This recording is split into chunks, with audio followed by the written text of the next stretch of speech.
Here's Ian Martin with highlights.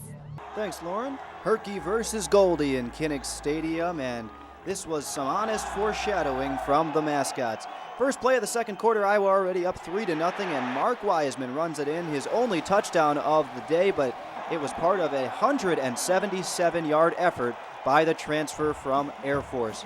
Now for a bit of trickery from Iowa. Wiseman takes the pitch and gives it right back to James Vandenberg. Jordan Cotton wide open for his first career touchdown. Comes a year after he caught his first career pass, also against Minnesota. Now third down, still in the second quarter, Iowa up 17-0. Vandenberg throws to Ray Hamilton, complete for the long pass. He would eventually set up a Vandenberg quarterback sneak to put Iowa up 24-0 at halftime. Gophers got on the board, Max Chartel with a touchdown pass, but that is all the meaningful points that the Gophers would get. It was a tough day otherwise for Chartel, who had a few picks and took some hits. James Morris with the sack in the third quarter, and then in the fourth quarter on third down, Hitchens gets to him. Anthony Hitchens with the sack, forcing a punt. The punting unit was out all day for Minnesota. Not this time, though. On fourth down, Minnesota trying to stay in the game, and instead Christian Kirksey picks off Chartel.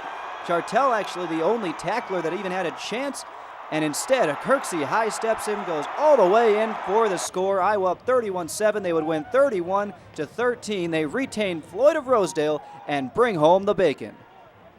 Saturday's win inside Kinnick Stadium was Iowa's largest over Minnesota since 2008, when Iowa defeated the Gophers 55-0 inside of the Metrodome.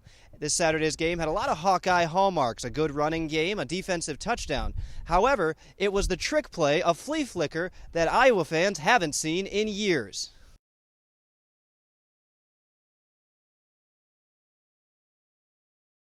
We played together when we were 14, 15, 16, 17. All the way up. Despite being from Georgia towns more than 200 miles away, Caleb Cowherd and Chevy Clark know one another well. The two played together in the summers for the East Cobb Astros in a league equivalent to American Legion baseball. Then, during the 2010 MLB draft, the duo were taken 12 picks apart in the first round by the Los Angeles Angels of Anaheim. It was really cool. I remember calling him right after the draft. Well, first thing we said is, are you going to sign? Good stuff. Should I sign? It's like, yeah, we're going to sign. Now, after the better part of 2 years spent at different minor league clubs, the Southern boys are reunited in Cedar Rapids, a much different, much more Midwestern town. But the two say where they play won't affect their play, especially because the Colonel's newest third baseman and center fielder know they're lucky to still have a piece of home with them. I mean, that doesn't happen much. To get drafted by the same team in the same round, it doesn't happen much. And that was a big opportunity for us to just go through the system together. As for the future of the pair, Colonel's manager and former big leaguer Jamie Burke says he wouldn't be surprised if the pair are gone by the end of the season, called up to the higher levels together. Ian Martin, Daily Iowan TV Sports.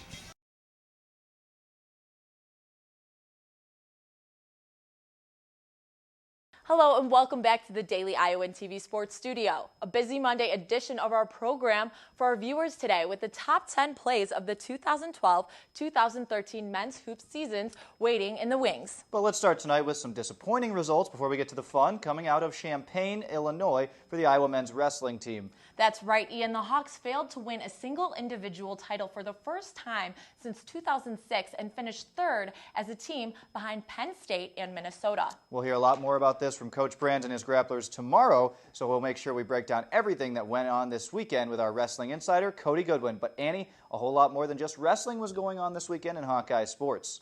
Definitely, Ian, a lot of black and gold on the diamond over the break, and with that, we turn things over to Chelsea Brown standing by. Chelsea?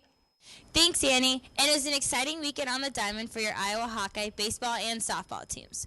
For the baseball team, they went 3-0 in their tournament, defeating Maine, Georgetown, and West Virginia due to an exceptional performance in batting. One Hawkeye in particular was Taylor Zutenhorst, who went 4 for 4 in the West Virginia game, taking the final victory in the tournament for the Hawkeyes. Iowa softball also looking good as they go 3-1 over the weekend. Our top 10 Carver moments coming up shortly, but for now, it's our latest edition of the box score created by this guy right here. Let's get to it.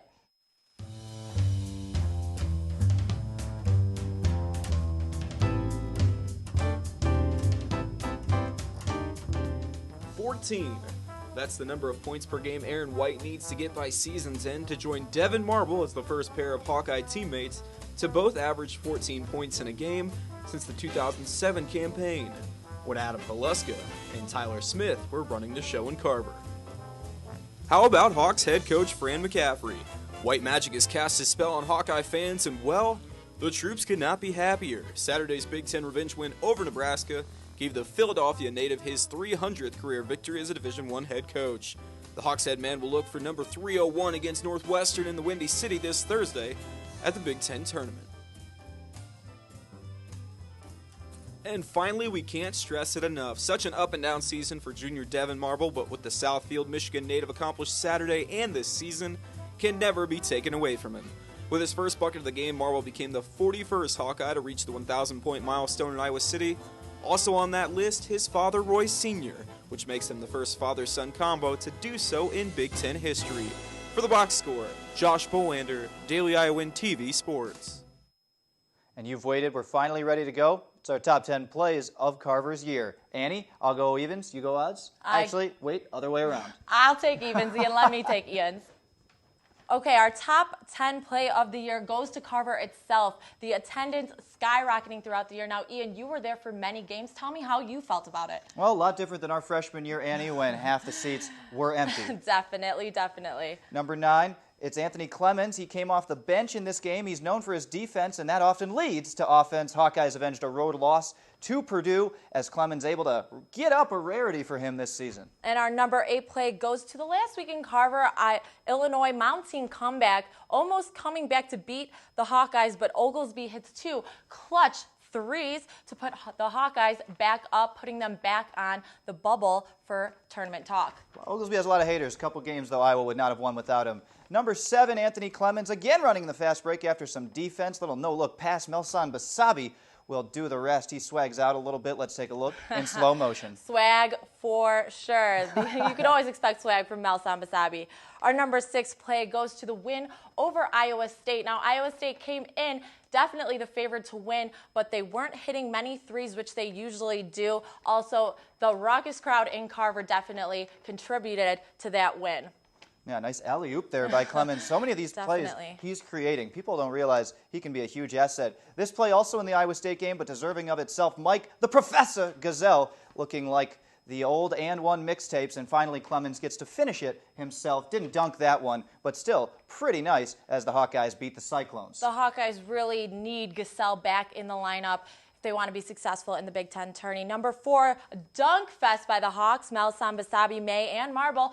May doesn't get up often, but when he does, it's lights out from that senior. The Hawks won this game 71-57 to end their 2-game losing streak in conference play. Number 3, how about number 300? Fran got his number 300, and Annie, that's about all he had to say about it, right? I was in the presser, and he had nothing to say, absolutely nothing. He commented on the team actually winning that game. Classic coach. Number 2 goes to the Hawks' struggling game against Minnesota, but they in fact did come back to win after Mel's momentum changing steal here puts it up to May. Again, like we said earlier, May doesn't get many dunks, but when he does, he puts on a show for Carver. Not a stat sheet stuffer, but a good senior for the Iowa basketball team. And here's Eric May again, changing the game against Wisconsin. Hawkeyes were up by 20 in this game, threatened a blowout, and probably their best win all year, as the Iowa fans seem to think, came because of Eric May, able to change the game late after Wisconsin was coming back. Well,